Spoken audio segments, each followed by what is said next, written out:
Gaskiya alhamdulillah na ji daɗi ƙwarai da gaske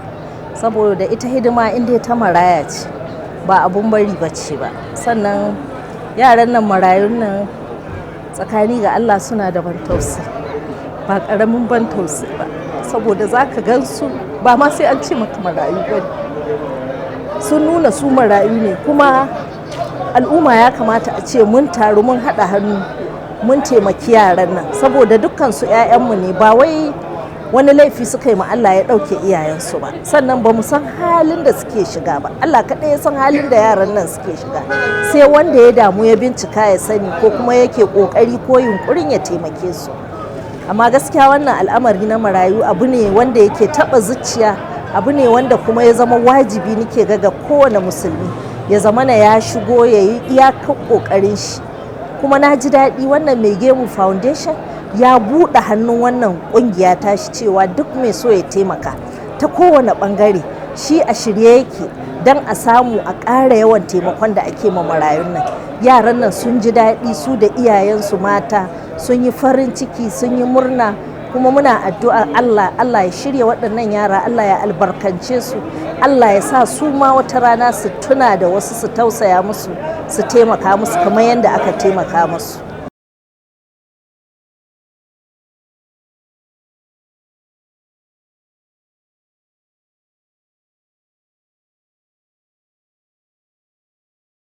Gaskiya yadda na ga yanayin yaran shi ya tada mana hankali kwarai da gaske saboda yaran kansu a gajiye suka zo a wahale suka zo da kagansu ba sai an gaya maka marayu ba ne kamar yadda na ce da farko saboda za ka ga yaro daudan ma da ke jikin shi yana da ban tausayi na kama wata yarinya a jikina na ji yadda jikinta ke wari dole na fashe da kuka saboda na san ba haka diyata take ba sai na ji na zalunci kaina na cuci kaina in har diyata za ta zauna a wani matsayi ga wata diya don ba ta da mahaifi ta tsaya a wannan matsayin abin yana da taba zuciya kwarai da gaske Allah ka ba mu iko ka ba mu damar kamanta kuma ka haska mana hanyoyin da za mu taimaki masu son taimakon nan.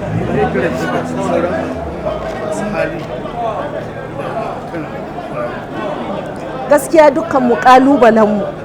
kalubale ne akan mu mai girma saboda wallahi ya zama wajibi mu kula da waɗannan yara da aka mutu aka mu ba sai na 'yan uwanmu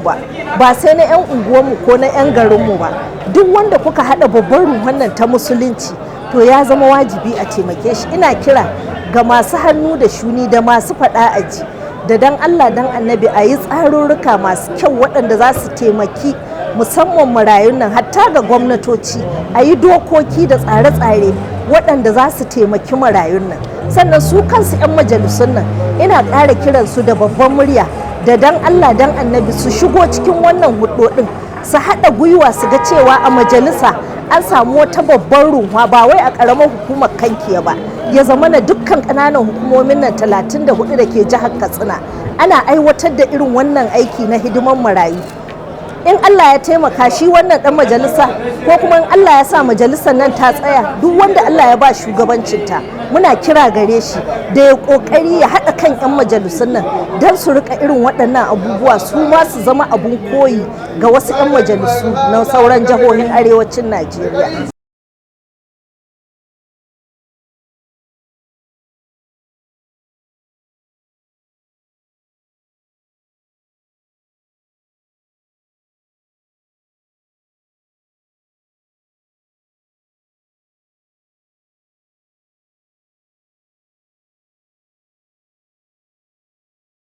To gaskiya ne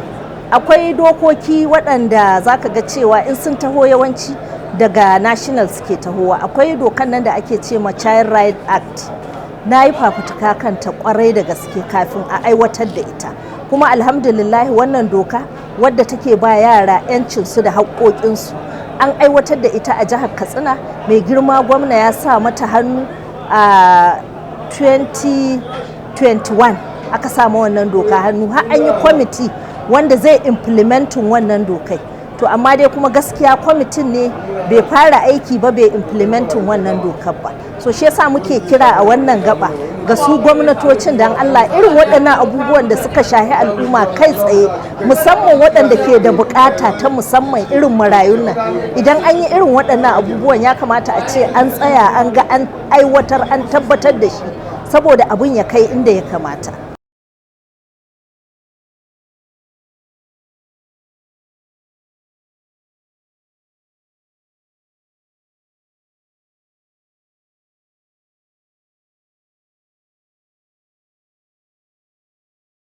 Gaskiya ne, ni kaina na yi aiki a wannan gidauniya ta Gwagware Foundation bangaren ɗalibai, ina aiki da ita kuma yanzu haka ina tare da ita, kuma insha Allahu shi mai girma sabon zaɓaɓɓen gwamnan jihar Katsina Dr. Umar Radda mutum ne wanda ga dukkan alamu yanda ya taho yanzu irin kwamitocin da ya kafa, muna sa ran za a ga canji a jihar Katsina. Sannan kuma muna nan mun sa ido mun tsaya mu gani cewa idan akwai hanyoyin da za mu ƙara ba da shawara, ko yanzu ɗin kwamitocin akwai da yawa da suke tuntuɓan mu kan wasu abubuwa, to amma kuma duk da haka idan har ya kai matsayin da sai mun samu mai girma gwamna ko kuma wannan kafai ta zama dama gare ni yanzu in yi kira ga shi mai girma zababben gwamnan jihar Katsina da dan Allah dan annabi ya ga cewa wannan foundation nashi shi ma ya tallabo marayun jihar Katsina baki daya da duk masu ruwa da tsaki a cikin gwamnatin shi da masu hali da kuma waɗanda Allah ya ba iko.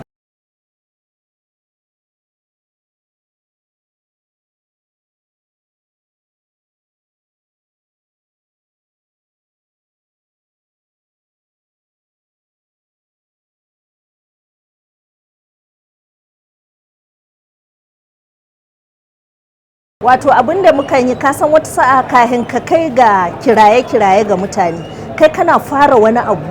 wanda zai sanya idan ka zo ka yi magana a yadda da kai. Ina da kungiya tawa, amma kuma kungiyar ta 'yan uwa ce, ta family ce, wadda mu ma irin wannan aiki da Honorable Salisu Rima yake yi, irin wannan aiki muke yi. Muna kula da marayu na kusa tukunna waɗanda suka zama su ne na wajibi, waɗanda 'yan uwanmu suka mutu suka bari. To mu ma marayun kullum ƙara buɗuwa suke yi saboda kaga yanzu Allah na tuba in kan diba da yanda yanayin rayuwar mu take zaka ga iyaye maza sun fi iyaye mata saurin mutuwa cikin al'ummar mu saboda wasu abubuwa. So mu ma muna nan muna iyakan namu, ina jin mu ma wannan azumin wanda muka yi shine karo na 5. To amma wani abu ne wanda mu ba mu yaɗa shi saboda al'amari ne na 'yan uwantaka na zumunci na cikin gida, kuma alhamdulillahi ina tabbatar maka da yanzu haka akwai kusan zuri'a guda 5 cikin garin Katsina da ta fara kwaikwayon abin da muke yi, wanda muna ganin da wannan ne za mu iya ɗaukar shi mu je mu nuna ma wasu ga abin da muka yi, muka gwada muka gani ga amfanin shi, kuma ga abin da muke ganin in an ci gaba da yi zai kawo. Insha Allahu muna da shirin mu hita mu je mu tadda mutane mu gwada masu ainihin kyawawan abubuwan kulawa da marayu da kuma abubuwan da za su haifar in an kula da su. Na gode.